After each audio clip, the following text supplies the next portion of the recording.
Hello, everybody. Thank you for joining us for MREA Book Club, Session 3. We're going to go through today the 9 ways an MREA thinks. The 9 ways an MREA thinks. So we're going to be reviewing pages, oh, that's not right, 67 through 97. 67 through 97. Now, here is what we know. We know that this session, this specific group of pages is absolutely massively important in your business. And we're going to get into a lot of the whys behind that. Now, what you're going to want, as usual, is a copy of your MREA book. You're going to have that handy. I've also got a lot of other stuff to share with you today. So we're going to go ahead and jump in, starting on page 67. Now, Think a Million. This is the session where we really get into the foundational ways that a millionaire real estate agent thinks. Now, remember, this is how Gary's studying with his team, people who are netting over $1 million a year. This is how they think. And so what we know is there's patterns, and patterns give us clues, and success leaves clues. And so if we just pick these breadcrumbs up along the way, we have the best chance of achieving the same success ourselves. Now, look on page 67. Here's where I want to go with this to start. He says right out of the gates, the very first sentence, how you think matters. How you think in the beginning really matters. Now, here's what he's saying, guys. He's saying that how you think, of course, is important, yet how you think in the beginning, the very beginning. Guys, well, what he's saying is that's absolutely crucial, and he's absolutely right, of course, because, guys, you are setting the foundation for what your business becomes over time. So right now, your mindset is crucial to how big you grow your business. Now, look what he says further down the page there. I had the ambition of building a large real estate business. This is Gary telling the story about how he created his company. I had the ambition of building a large real estate business, but had only 2 offices locally and no immediate prospects for more. Nonetheless, I began answering my phone with the line, national office. I know this may have sounded brazen, but it was amazing how this simple act created incredible positive momentum, enthusiasm, and credibility for my long-term goals. There is no question that it contributed to our success. Now, when I've taken people through this book before, one of the common things we get is puzzling over what does he mean by national office. Guys, you understand he had 2 locations, 2. And he was answering the phone as if he was an international corporation. The point being, his point in putting this in the book is his mindset was thinking big. He was thinking significantly bigger than where he was at today. And we'll talk more about that. Now, on the top of page 67, in your book, you may choose to dog-ear this page. I do, because that pyramid, top left of page 67, goes over the layers or the levels of thinking of a millionaire real estate agent. You're going to see it's think, earn, net, and then receive $1 million. And today we're going to really focus on think $1 million, the mindset behind who do you have to become? How do you have to think? How do you have to see the world in order to set yourself up for the best chance of success at that level? Now, flip to page 68. Towards the top of page 68, he says this, because we could envision a big future for our company and took the appropriate measures on the front end, our vision was like a 20-lane highway, enabling the business to leap forward at a rapid pace with no need for massive restructuring or major reinvention. Now, here's his point. Most agents think small, and they start out a small business, and they start out thinking incredibly small. Now, as the business grows, if they're lucky enough or fortunate enough for their business to grow with that level of thinking, their business grows so fast that, yeah, those of you who live in big cities, it's rush hour traffic. It bottlenecks because they didn't build a big enough foundation. They didn't have a big enough highway built because they didn't think big enough from the beginning. They didn't plan for the growth. They didn't plan, just like a city planner or a state plans for expansion of roadways and for population growth and the strain that puts on major corridors. Most agents don't make that discipline. They don't take the time to plan that far ahead in their business. What happens when we grow? Now, also on page 68, look down there below. It says we're at work to learn before you work to earn. Underline, circle, and star this guy. This is big. Work to learn before you work to earn. What's he talking about here? Let's look. If becoming a millionaire real estate agent is like climbing Mount Everest, then let's consider the first stage, think $1 million, which is what we're going over today, as base camp. I can't emphasize enough that the quality of the preparations you make here will largely determine how high you'll be able to climb. Now, what the heck are we talking about? Guys, here's what he's talking about. This is a process. This is a journey. This is not a single event. This is not a one-time thing. You read this book and you have it nailed and you can grow $1 million business. That's his point. His point is this is a continual process. This is a journey that you're going on. This is not an event. Look on page 69, towards the middle of the page, underneath the bullet points. He says this, Think a Million is an attempt to help you capture not only the mindset and attitude of the MREA agent, but also the focus. Underline the word focus there. Guys, you understand that there's lots of people who could take this book and make success out of it. There's lots of people who can take the patterns found here and they can implement it in their business and grow a big business. Yet there's not a lot of people who do. And I would tell you one of the differences, one of the reasons, one of the secret sauce components is the F word right there, focus. Focus, being able to cut through all of the noise and all the distractions and all the stuff that isn't urgent right now and being able to pour energy into what is. That's one of the secret components of the MREA.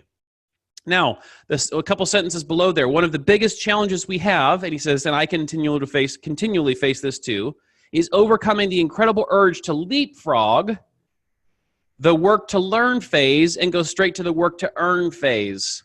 Now, what's he saying there? He's saying he's impatient. I don't know if you guys can relate to this, but he's saying he wants results yesterday and today would be okay if he had to wait. And for a lot of us, we struggle with the very same thing, and yet we're never going to build a big business and have it all just show up overnight. There's a process that he talks about, work to learn. We are going to work our way through. We're going to have to learn step by step what works, what doesn't work, learn from our failures. Yes, we're going to talk about that today too. Failure's not a bad thing. We're going to have to learn from those failures. We're going to have to work to learn before we get the right to step into work to earn.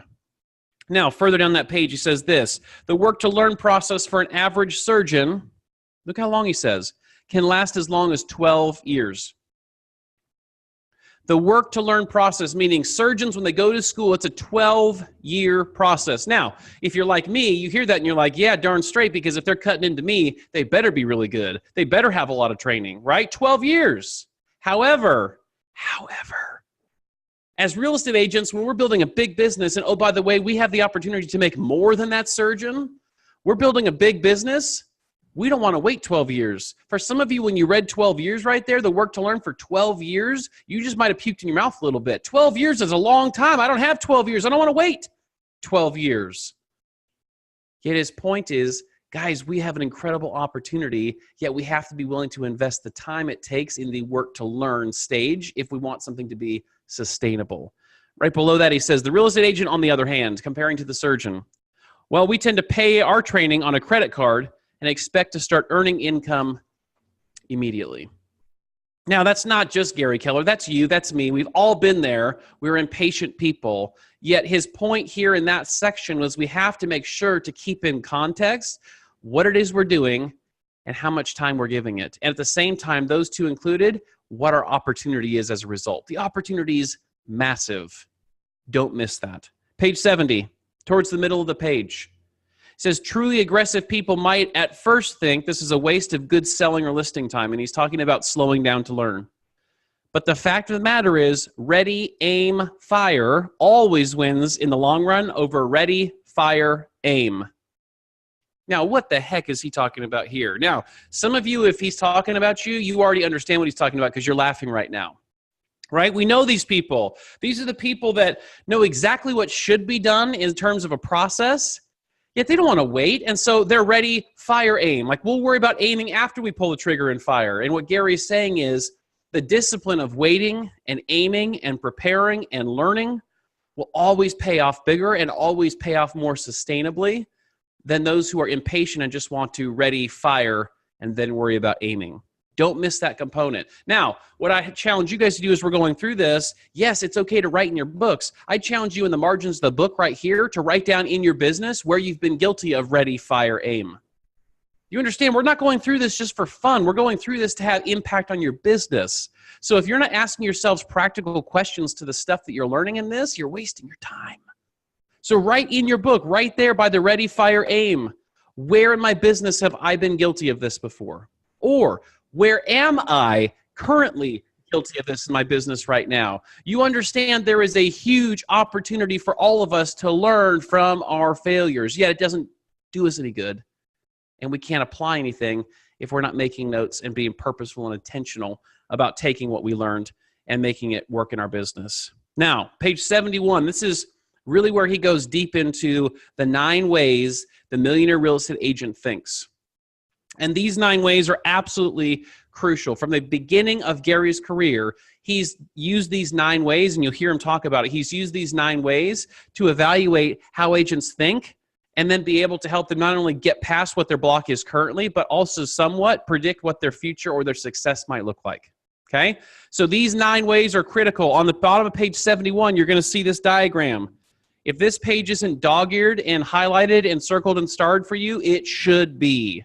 And here's why I say that, because these are absolutely massive. So let's see the third sentence on the top of page 71. He said, we've learned that when you're looking to change your habits, you need to be more precise and a little more on purpose. Now, I'm not going to get into the weeds too much here, but what is he talking about? That one sentence could be an entire session for us. Because you understand the power of habits. Habits are powerful. And there's lots of great resources about habits, and we don't have time to go into all that today. However, habits are huge. It's said that first we make our choices, and then our choices make us. Choices are a result of our habits. Habits influence so much of our life, and yet we overlook the impact that they have. So what he's talking about here is, what habits might we need to change? We need to evaluate what habits right now that I have are serving me well, and which habits do I have right now that are actually holding me back. Now, you might have personal habits that are both. You might have some habits in your personal life that are doing really well for you, and you have others that are absolutely holding you affixed right to where you are, and they're preventing you from changing. Guess what? Same's true in your business. You bring habits to your business that are serving you and your business well. And yet, you also have habits, how you show up, what you do. You have habits that you bring to the business that are holding your business back. So his point is, we have to really get granular. We have to go deep into these 9 areas of thinking to be able to understand, where am I serving myself well in terms of my habits, and where do I need to effect some change? Because ultimately, you wouldn't be here in this Facebook group, watching this video on YouTube, wherever you're seeing this content, you wouldn't be going through this book with us or reading this book if you didn't want to change certain parts of your business. Now, let's just overview here on the bottom of page 71. 9 ways a millionaire real estate agent thinks. Number 1, think powered by a big why. We're going to go deep into that. Number 2, think big goals and big models. Number 3, think possibilities. 4, think action. 5, think without fear. 6, think progress. 7, think competitively and strategically. 8, think standards. 9, think service. Now, we're going to go into each of these, but you're going to notice here, and I want to point out in figure 2, you're going to see number 1 and 2, think powered by a big why and think big goals and big models. He has those segregated aside as the foundational 2 of the 9. And then he's got 3 through 9 as the supportive ones. So to me, the way I have always thought about this is number 1 and 2, think powered by a big why and think big goals and big models. Those are like the Monopoly, the spot on the Monopoly board that it says, don't collect $200, do not pass go. Until you get these first 2 down, until you have a depth of understanding in these first 2 areas, you don't get to worry about the rest of them, because the rest of them are inconsequential. These first 2 are foundational. And so that's where we're going to go over all of them, but we're going to spend majority of our time today in numbers 1 and 2. So now let's look at page 72. The first full paragraph on page 72, I have the whole thing highlighted, so that means you get to highlight it too. Over the years, whenever I consulted with agents, I always probed for the ways they thought.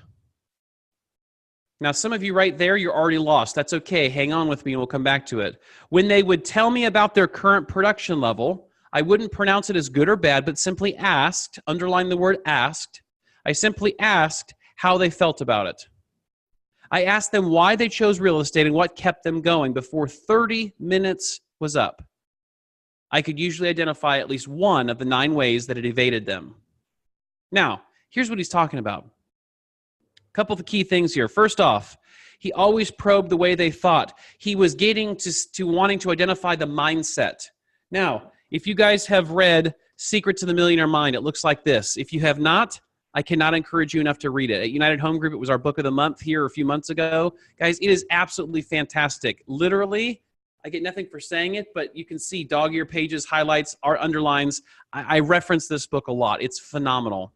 Now, what's interesting here, and you've heard variations of this before, but this is where this concept comes out of. What Gary's wanting to do is he's wanting to ask how somebody thinks, because how somebody thinks will absolutely 110% impact the results they get. And here's what I mean by this. If you've taken certain trainings at certain companies, this might sound familiar.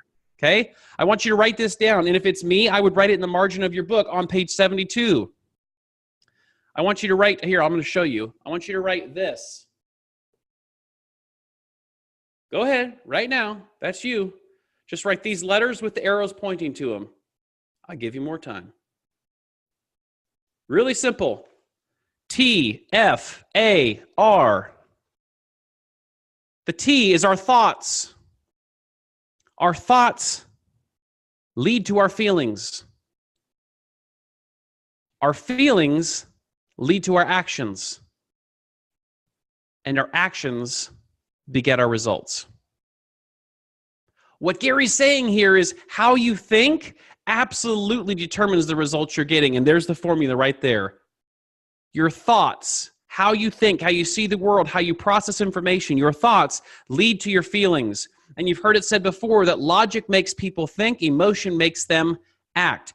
Your thoughts lead to your feelings or your emotion, how you feel about something. That feeling, that emotion leads to certain actions. And those actions are what always beget or determine your results. So his point here, he's asking, how do they think? Because once he determines how they think, he can explain to himself why they're getting the results they're getting, and he also has good insight into how to help them move past that if they want different results. Guys, that's why the Think Powered by a Big Why, that's why big models, big goals, that's why those first two of the 9 ways an MREA thinks are considered foundational. That's why, because it's all thoughts, and thoughts are the foundation of your results. So let's keep looking here. Page 72, we're going to dive into the Think Powered by a Big Why. This is absolutely big, and here's what I'll also tell you from experience. The big why paralyzes a lot of people. Because the big why, they get so hung up on knowing what their big why is, they try to make it all altruistic and charitable, and for some people it is. And for some people it isn't. And there's no wrong answer here. You and only you know what your big why is. Let's talk about what that is, and we're going to go deep into this one. We're going to spend some time here.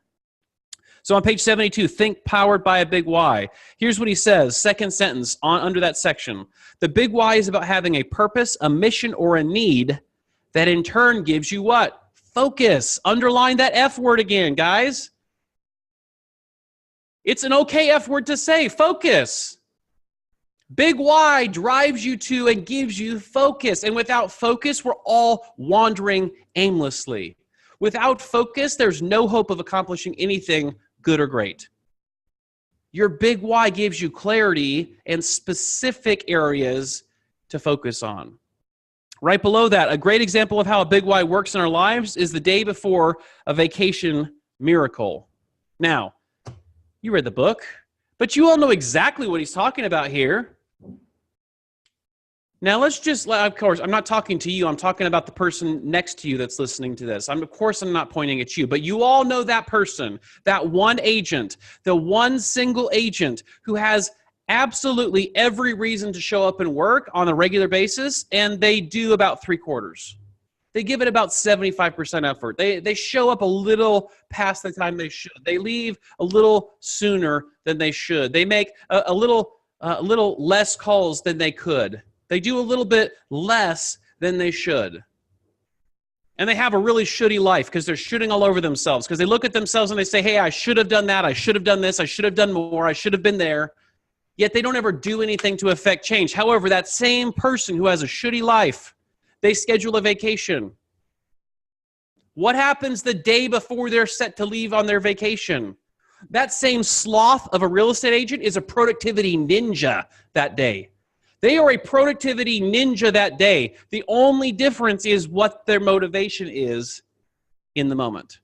And that vacation in that moment was their big why. That why allowed them and brought them focus, and they produced and showed up and acted in ways they have never or hadn't in a long time showed up. Now, the question here is, and Gary's point here, what happens to your business when you can channel that day before the vacation energy? What happens if you could become that productivity ninja every day? If that just became your everyday way of showing up in your business? Identifying your big why and making sure it's the correct one will absolutely help you in that effort. So let's look at page 73. You're going to see he put it in bigger typeface here. A big why brings big focus and big energy. And you need both. Having focus and not having any energy, you won't show up and do the work you need to do. The big why gives you clarity, big focus, and big energy. And I'm going to share with you guys an example. So I was on a coaching call recently. It was a group call, and there was a lot of people on it. And this individual that I went down this path with, phenomenal human being, phenomenal agent, absolutely phenomenal agent, okay? And we were walking through this with them, and we were talking about the why. And I, of course, asked permission before I went down this path with them because I had a feeling where it was going to go. And so got permission, and so we started asking questions. And I was really probing with this person what their big why was, because they were very committed on the surface level, and their heart said, I want to do these things, yet their actions weren't showing up. Does that sound like anybody else listening to this? Like it has for me in the past. If it doesn't for you, then you're lying to yourself. We've all been there before. We have a desire, but for whatever reason, it's not showing up. We're not showing up. Those two things are not matching up. So I started asking questions, and it was 11 questions. I went back and listened to the recording. It took me 11 questions deep. And we finally got to what this person's big why was. Now, the first 10 questions I asked, the answer they gave me, well, it was a great answer. There's nothing wrong with it. Yet, if that was their big why, if what I got as a response to the first 10 times asking the question was truly their big why, the results they desired would have already been showing up because they would have been showing up differently. And it wasn't until asking the 11th question that we discovered that the why that they were chasing was not their big why. It was a component of it, but it wasn't their big why. Guys, here's what I want to challenge you to do. A lot of people skip over this section of the book because it seems a little bit out there. It seems hard to understand for some people. It paralyzes them because they don't feel like theirs is altruistic enough. Like, there is no wrong answer for your big why, unless it involves hurting other people. Outside of that, there's no wrong answer for what your big why is. My challenge for you is not to skip past this section of the book without giving it its due. This section of the book is foundational to your success in this business and knowing why you get out of bed every day. Why do you get out of bed every day? Knowing that absolutely gives you an advantage over your competition because it's going to help you on those days where you just don't feel it. I hope it's not just me, but there are some days in this business, I just don't feel it. I just don't feel like showing up. And that's okay. That's okay because guess what? You, like me, you're human, and that is okay. The point being, what are you going to do knowing those days are going to show up? What are you going to have in front of you at all times in terms of a big why to get you through those days? Because we know they're coming. And we also know they don't have to define us. So here's what I'm going to challenge you to do. Page 74, he goes into this. We're going to talk some more about the big why. Top page 74. He goes into and he's discussing his goal categories. And that's going to be on a future call and future session where we go through. But he says at the top there, I discovered the magic of business goal categories. Each year, I simply chose the next achievement targets in each category rather than recreating the whole system. You understand there are some agents who every year are professional business planners, yet they're not professional business executors. They're great at making the plan, and they're terrible at executing any of it. His point is you don't have to recreate your goals every single year. If you're picking the right ones and you're clarifying and you're narrowing your focus, you may just need to tweak each category within that goal. Now, Let's talk some more about the big why. Now, here's the book I'm referencing. Another one.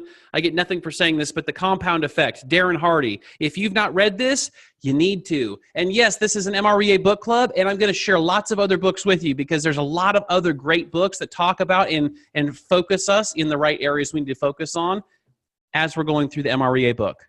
In The Compound Effect. Now, it was written by Darren Hardy. Darren Hardy is the former publisher of Success Magazine. Guy has studied all kinds of brilliant people. He worked for Jim Rohn. Bottom line, he's credible, okay? So he talks about the big why in this book. And a little story I'll share with you to identify your big why. Now, I want you just to put down your pen, your paper, your book. I want you just to focus and listen to my words, and I want you to visualize what I'm taking you through. It won't take long, and I'm not going to make you sing Kumbaya, but just work with me through this, all right? So I want you to pretend or imagine yourself in a room with me. This is not virtual anymore. We're in the same room. And I go get a 2x10. That's a board. A 2x10, and I put it on the ground, and it's 10 inches wide, and it's 2 inches tall, and it's 10 inches or 10 feet long. And I put it on the ground. It's on the ground. It's on carpet. And I say, hey, I'll give you $10 if you'll walk from one end of that board to the other. How many are you going to do it? All of you would do it. Every single one of you would take that $10. Because that's a couple Starbucks drinks. Like, you're all going to take that bet. I know you will. Yeah, I know you will. Yeah, I get it. Me too. I know you will. Now, I want you to think of that same board. And you're here at my office. And we're multiple stories off the ground. And now I put that board between this building and the one next to me. And you've got multiple stories below you.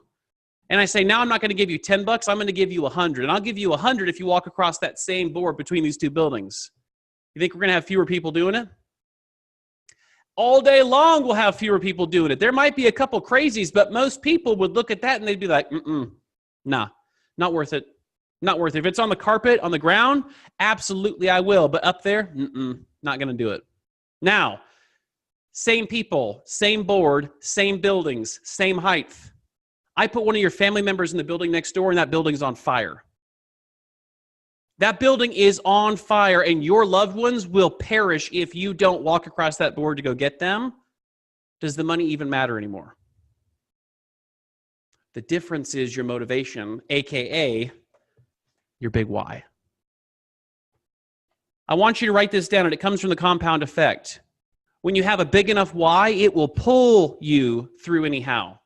When your why is big enough, it will pull you through anyhow. Guys, there will be days that you don't want to do this job. There are going to be days where the prospect or the thought of getting on the phone and doing your lead generation is paralyzing. And it's like, I would rather pull my fingernails out. Like, I get it. I've been there. There are those days. They do happen.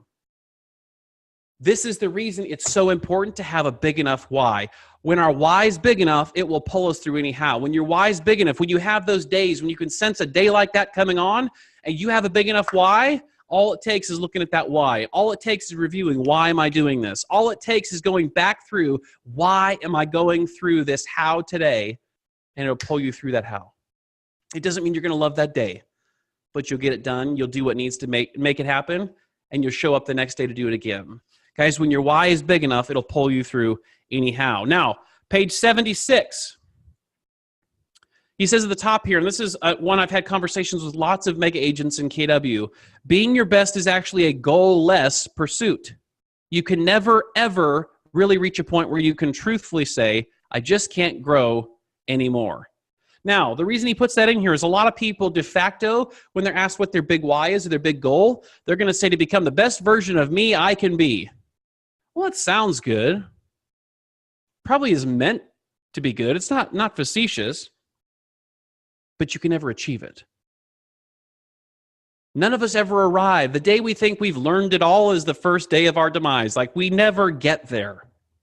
His point is your big why, your goals, have to be much more specific. Now, what I want you guys to know, and I'm going to post this in the Facebook. We have a Facebook MREA Book Club group. I'm going to post this document. I have a really simple document I put together years ago that we use for people when they're trying to identify their big why. Now, if you already have yours, then just ignore this. That's totally fine. If you don't, though, this is designed for people who are hung up and stuck on what is my big why. Simple one-page sheet. I'm going to post it for download in the MREA Book Club Mastermind Facebook group. Also, if you're watching this on YouTube, I will put a link down below to get it. But bottom line, if you're hung up on knowing what your big why is, this is a really simple worksheet. It has 6 questions that might get you closer to understanding or identifying what your big why is. The point being, we have to get clarity around this before we go forward. Remember, it's like the Monopoly board. Do not pass go. Do not collect $200. You have to get this done before you move forward.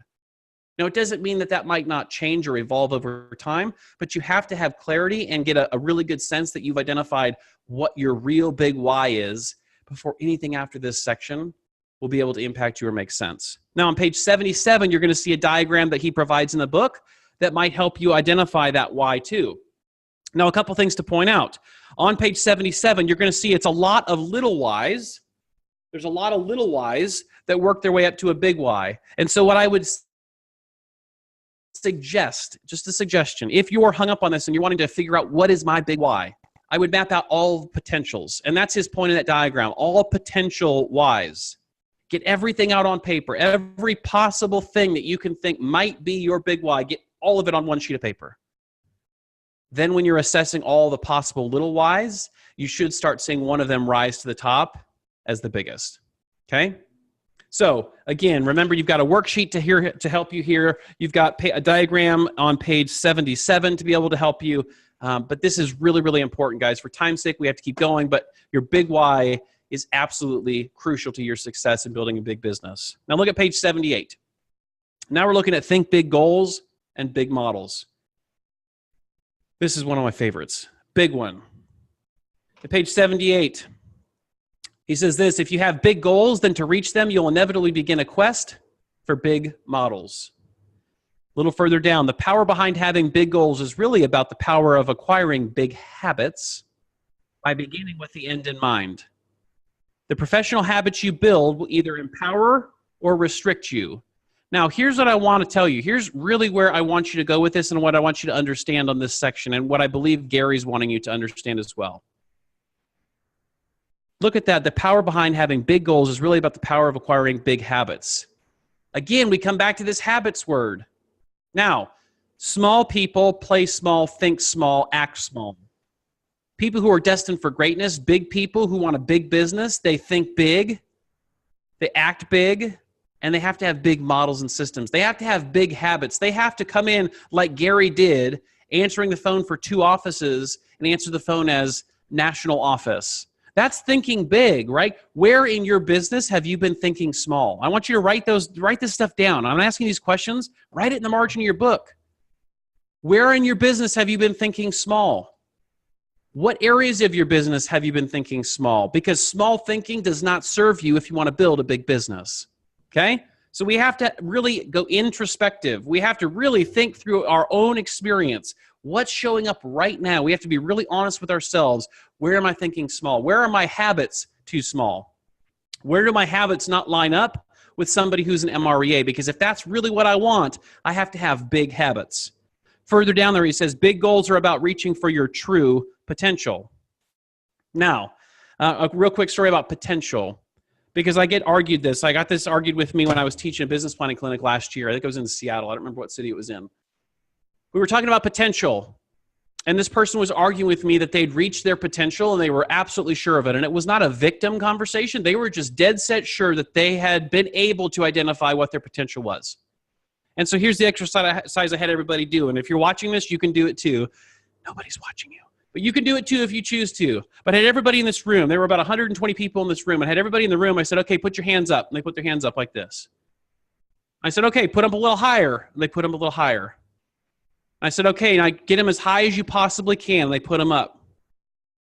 I said, okay, I want you to go a little bit higher. And everybody's hands went a little bit higher. The point being, they thought their potential, they thought the best they could do was when I said, get them as high as you could go. And yet when I said, get them a little bit higher, what happened? They pushed through and they got them a little bit higher. Guys, your business, your goals, your potential is the same way. You have no idea what you're capable of. I promise you, you don't. You're capable of so much more than you think you are and than you give yourself credit for. Most people are capable of more than they give themselves credit for. And the problem is they think small and they have small habits, and as a result, they get a small life. Potential is a wonderful thing. You were created with lots of potential, more than you realize. What you do with that potential is up to you, and it's your responsibility. So don't let your thought of your potential limit you from what you can create, because you are capable of way more than you give yourself credit for, I promise you. Look at page 79. And this is a big one. Second paragraph on the page. Your task is to internalize this concept. So I would underline this one. I have it underlined and highlighted, okay? That in order to become your very best, again, potential, you'll have to think big and have big models. The habits that you create will either help you reach your goals or hamper your attempts.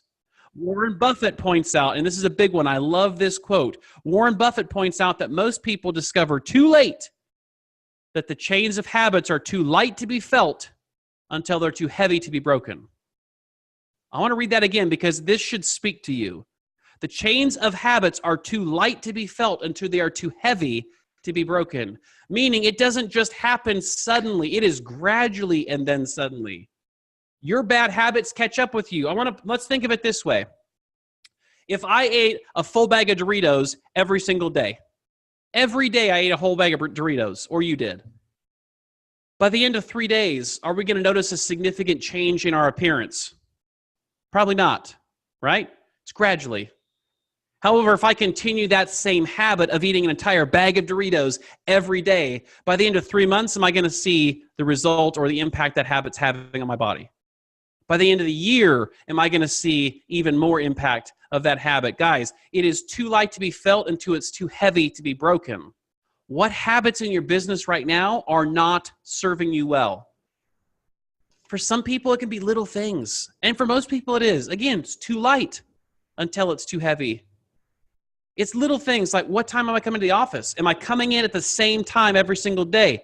This sounds crazy. You might think I'm nuts for saying this right now, but I promise you the habit of when you show up to the office and where you show up and how consistently you show up, those are habits. And those habits have an impact on your success. The habit can be, what do you call? When do you call? Why do you call? How frequently do you call? How consistently do you lead gen calls? Guys, all of these are habits. And all of you do well with some, and you're just like me, you're human, so you have struggles in others. We have to ask ourselves, which habits are serving me, and which ones do I need to focus on improving? And we'll talk about that later too. Page 80. Great diagram, figure 4 on think big goals and big models. Top there, he says, for most people, a half marathon would be a daunting prospect. Half marathon is over 13 miles. 13.1 miles. Okay? However, when you start with a bigger goal and a model to get you there, half marathons are reduced to small goals along the way, just like your business. So in this diagram, figure 4 on the bottom of page 80, he's saying that 80 million at the time of writing the book was about the sales volume needed to net $1 million based on the models of this book. So 80 million in sales volume. Now, to you and I, if you've never done 80 million seems like a big number. And it is. And 80 million can be absolutely daunting for some people. His point is, just like in the marathon, you wouldn't not ever train and go out and run 13.1 miles. You wouldn't do it. That would be crazy. What you do is you'd start out strength training and conditioning, and you'd run incrementally, and you'd incrementally increase how far your distance, how long you're running, and you'd build up the endurance to get to where running a half marathon was no big deal. You were prepared for it. You were training for it. You were ready for it. Same thing in your business, okay? Big goals and big models speed you to achieving your very best faster and more easily than you would ever imagine possible. Now, one thing on models, one area where I've seen some agents push back on models.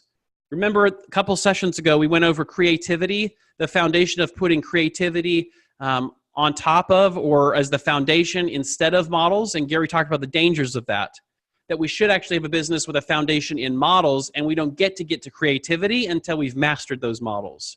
Same thing goes here. And I've had some agents push back saying, oh, well, I don't want to just do it that way because everyone's done it that way. I want to figure out how to do it a different way. Guys, that's nonsense. Other people have gone before you. Run to those people. Take them out to coffee or lunch. Ask them what they're doing, why they're doing, and how they're doing. Ask them what they wish they would have done sooner. Ask them what they wish they would have never done. Learn from other people's mistakes, and you will slingshot past their success. You'll go down that path. That's what he means by it'll get you there faster. It expedites the process of your growth. Yet it requires you to implement models which are based on evidence of success from other people. Put creativity in the bottom shelf. It's not yet time to use it. Page 81, think possibilities, the third way an MREA thinks. Just a couple ones on this to keep us moving for time's sake, but it says if you believe something is possible, you tend to focus on the constructive means necessary to make that possibility a reality. Again, it comes down to your capability and your potential. You are absolutely capable of becoming a millionaire real estate agent. Now, if you do or don't is going to be up to you. And a lot of it, like we talked about, is going to go back to the way you think. Your thoughts lead to your feelings. Feelings lead to your actions. Actions always beget your results. You're capable and you have every ability to get to this level of success should you choose. The point being, do you believe that it's possible? Further down on page 81, now you have a big why and you've decided to adopt big goals and big models to power it. The question is, do you really think it's possible to become a truly high-achieving real estate agent? Now, the beauty and the curse of that question is no one else can answer that for you. And the curse is only you can answer that question. So if you believe you can, you will. And if you believe you can't, your body will automatically start gathering evidence to show you that you're right. Henry Ford said, whether you think you can or you think you can't, you're right. Okay? You get to choose. When you adopt this mindset of big models, big systems, and you have identified your big why, if you believe you can, you will. If you believe you can't, this is a really long, interesting exercise that will not produce results. You have the choice. Further down that page, anything is possible if you want it badly enough. Check this one out. Anything is possible if you want it badly enough and, underline and, are willing to do what is necessary to get it. Some people go into the secret, like the book The Secret. I'm not knocking it. I think a lot of it's garbage, but I'm not knocking it. But a lot of people misinterpret some of the messaging from that book and think if I just think and want it bad enough, poof, it'll show up. Look at what he says here, underline the word and. He says anything is possible if you want it badly enough, which is true, and are willing to do what's necessary to get it. You have to step into the situation. You have to take action for results to change. Further down on 82, if you have a big enough reason for achieving what you want, then you'll figure out a way to get it. Isn't that true? You look back over your life, in your business or personal life, there were things that by human measure, you're looking at it going, that's not possible. That's crazy. You tell yourself that back in that moment, that's crazy. Yet, it was important enough to you, and you found the way. When your why is big enough, it'll pull you through anyhow. You could always find a way. Most people just aren't willing to go down that journey. Now, page 83, this is a big one, another question to ask yourself. He says, ask yourself this question. When presented with a challenge, do you first think of the ways you could succeed or the ways you could fail? This is a test. To get to your highest level possible, you'll always have to be answering the question, if I want it, what must happen to me for me to get it? And then believe that through your efforts, even trial and error if need be, your goals are possible. I want you to write this down next to that one. Failure is not final. Failure is not final. Too many of us see failure and we believe that that's it. That's all she wrote. The proverbial fat lady has sung and that's it. It's done. Failure isn't final or fatal unless you let it be. You have a choice. How do you choose to see failure? There will be setbacks. There will be times when what you tried to do doesn't work. Outside of the fact that's just called life, how are you going to now choose before you get on this process and path? How are you going to choose right now in this moment to address and approach and handle failure when it shows up? Not if, when. Are you going to allow it to stop you dead in your tracks and cause you to retreat? Or are you going to take that failure and make it fuel? I'd suggest you do the second. Page 84, think action. Number 4, the fourth way an MREA thinks, think action.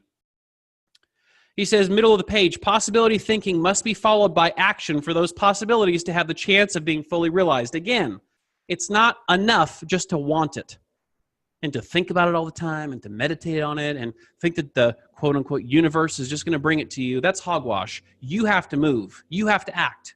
Okay? You have to do something. Yet, you have to, it starts with thinking. Thinking leads to feelings, feelings to actions, actions beget results. You have to believe it's possible, then you show up and take action. Further down, no action leads nowhere. I love that one, guys. I've had this circled and starred. I can't tell you how many times I share that with people. No action leads nowhere. When you show up, when you know what to do, there comes a point when it's just time to shut up, and giddy up. I love that at the bottom of page 84. When you know what to do, there comes a point where it's just time to shut up, get up, and giddy up. At some point, the talking has to stop and the doing has to commence. Where in your business have you been talking a really good game and talking the talk, but you've not been walking the walk? Where do you need to show up, shut up, and giddy up? You know what you need to do. There are areas in your business right now where you know exactly what you need to do, but you're too busy talking about what you need to do. It's preventing you from actually doing it. Show up, shut up, giddy up. Gary's words, not mine. Don't get mad at me. But I love that section, bottom of page 84. All right, page 85. A couple more things on number 4. Big models assist the naturally action-oriented and the less naturally action-oriented get into action and stay there. Models represent a plan that was prepared in advance and, underline this, when properly systematized, should translate into a consistent set of actions that you take every month, week, or day.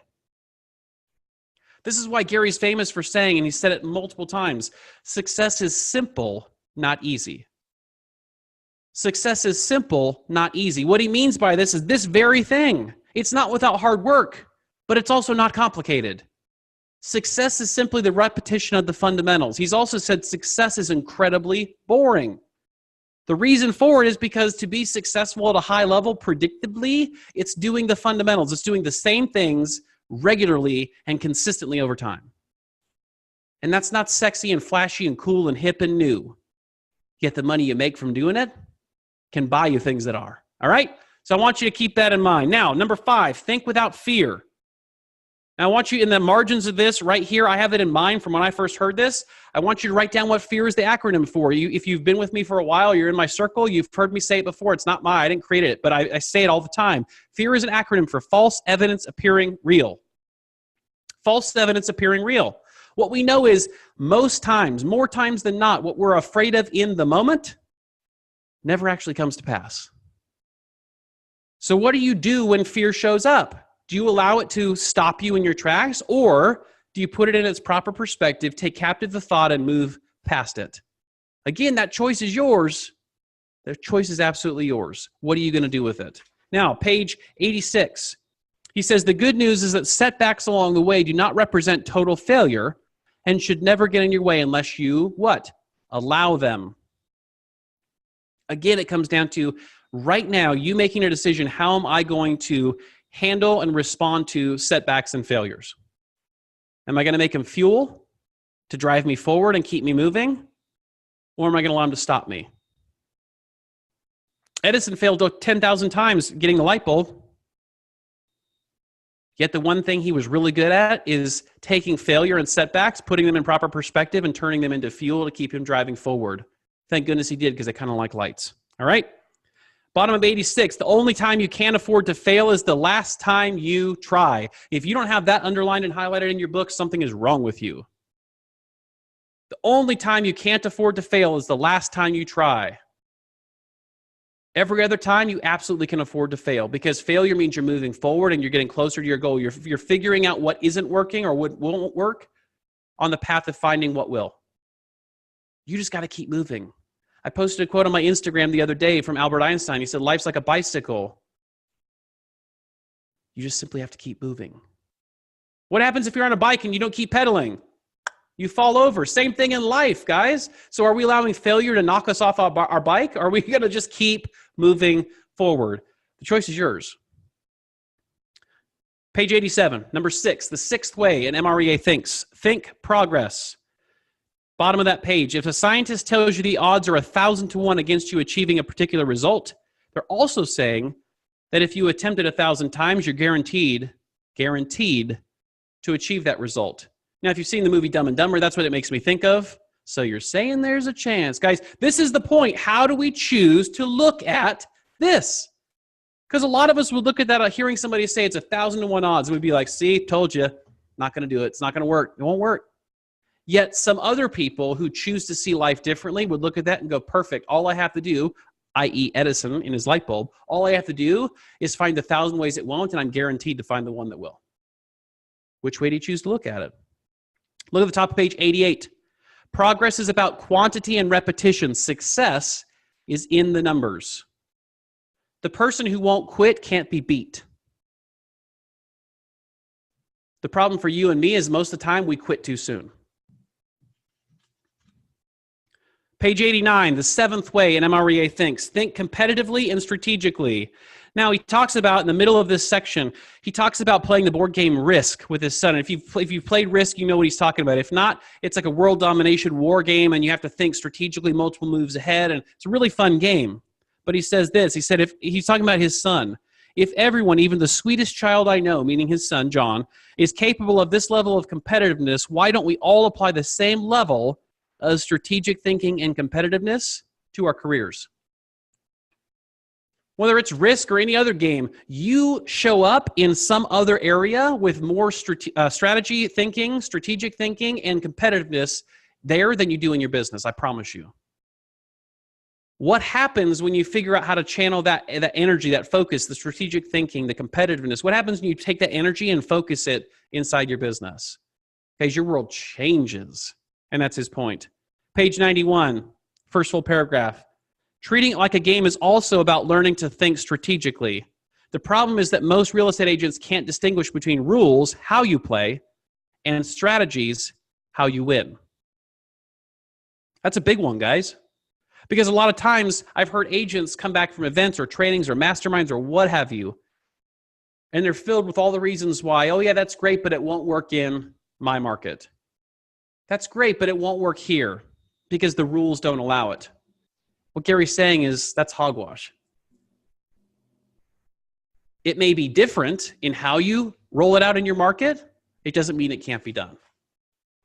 Page 92, number 8, the eighth way an MREA thinks. Think standards. Middle of that section, he says this, when you're a one-person business, your challenge is to find, implement, and articulate those standards, your standards, as your value proposition. When you have employees, your challenge is to define your standards clearly, to live them yourself, and to hold your staff accountable to them as well. He's speaking to the agent that's saying, I can't grow a team and I can't get leverage to other people because my people only want to work with me. The truth is they don't care about only working with you. They want to work with you because of your standards. So as long as everyone in your world, your leverage, shares your standards for excellence and service and all the things that you stand for, your clients are fine. You're not going to lose business because they're working with somebody else as long as you're in alignment with that other person and that person's in alignment with your standards. Page 93, first full paragraph. You just have to be disciplined and patient when you begin the hiring process. If you go down this path, let me tell you, it takes a lot of patience. Experience shows that hiring an effective assistant should easily double your sales volume. Underline that.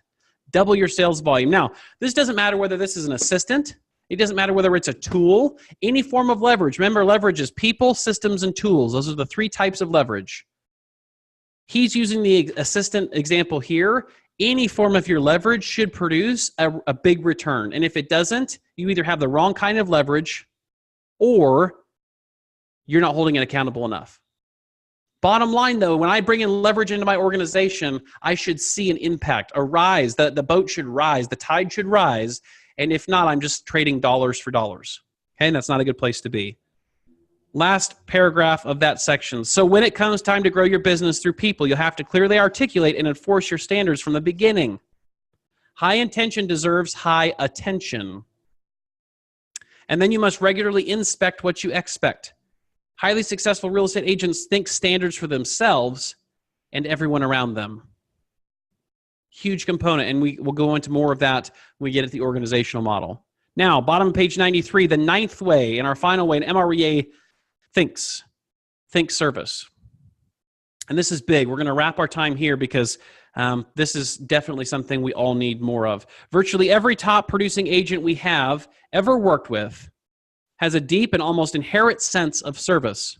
They have a servant's heart and they place their buyers or sellers' real estate experience above all else. Now, I know that defines everyone listening here because that's why you're reading this book. However, note that's the context from which this rest of this section comes from. Look on page 94, purpose. And this is big. Last sentence of that section. Great service begins with a clear purpose for why someone should work with you. I'm amazed as I travel around doing training and coaching, and I ask the question, essentially wanting to know what that person or that agent's unique value proposition is, meaning I should be able to come to you and say, why would I choose to work with you as an agent? And you should be able to, that fast, tell me succinctly. And you'd be amazed when I ask that question, how many agents are like the deer in the headlight. And here's my heart on this one. If you can't tell me when I ask that question, I guarantee you your clients don't know either. What sets you apart? Why would somebody work with you? Why are you the best person that they should work with? Because you are. Yet if you don't have an understanding of as the why and how to answer that question, they won't either. Okay? And that's what he's getting at here. Now, right below that, the value proposition. The very best real estate agents are able to translate this purpose and the reason people should hire them into a specific set of services that they'll provide. Further down, there are 10 specific service areas for the buyer and 10 for the seller. And those are outlined for you on page 95. Top of page 95, figure 5, the top 10 service areas for the seller value proposition. And then figure 6 below that for the buyer value proposition. Guys, here's the deal as we're wrapping this up. As you're going through this section, and I'm really hoping that you don't just stop here, that you didn't just spend this nearly hour with me going through this, and this is where this ends. I hope this is just the beginning for you of understanding what's your big why, what drives you, what's the why big enough, and maybe you even have one now. My guess is for a lot of you, it's not the right one. It's not the big enough one. There might be a bigger one above it. What's your big why that's going to pull you through anyhow? What's going to pull you through those days that show up where you just don't feel like doing it? Because they will. Okay? So I want you to get real clear there. I'm going to have this worksheet available for you like we said. So that's one part. The second part is this. I want you to get real clear on your value proposition. If you don't know why people should work with you, if you can't clearly articulate succinctly why you are the best choice for them to work with, do not do anything else until you figure that out. Do not pass go. Do not come on to these calls. I want you to watch this, but at the same time, it's that important. Nothing else matters until you have a clear grasp around what sets you apart, what makes you different, and why everyone would be crazy not to want to work with you. All right, guys. So next session, session 4, is going to be the 3 L's and the 8 goal categories. Pages for our next time together are pages 97 through 118. Pages 97 through 118 for our time together for session 4 of the MREA Book Club. Thank you so much for your time today. Thanks for being with us. Make sure to please go into the Facebook Mastermind group. You'll see this video recording posted there. Leave your comments under there. Let's start a great discussion specifically around what's your big why and what's your value proposition. We'll talk to you guys soon. Have a great day.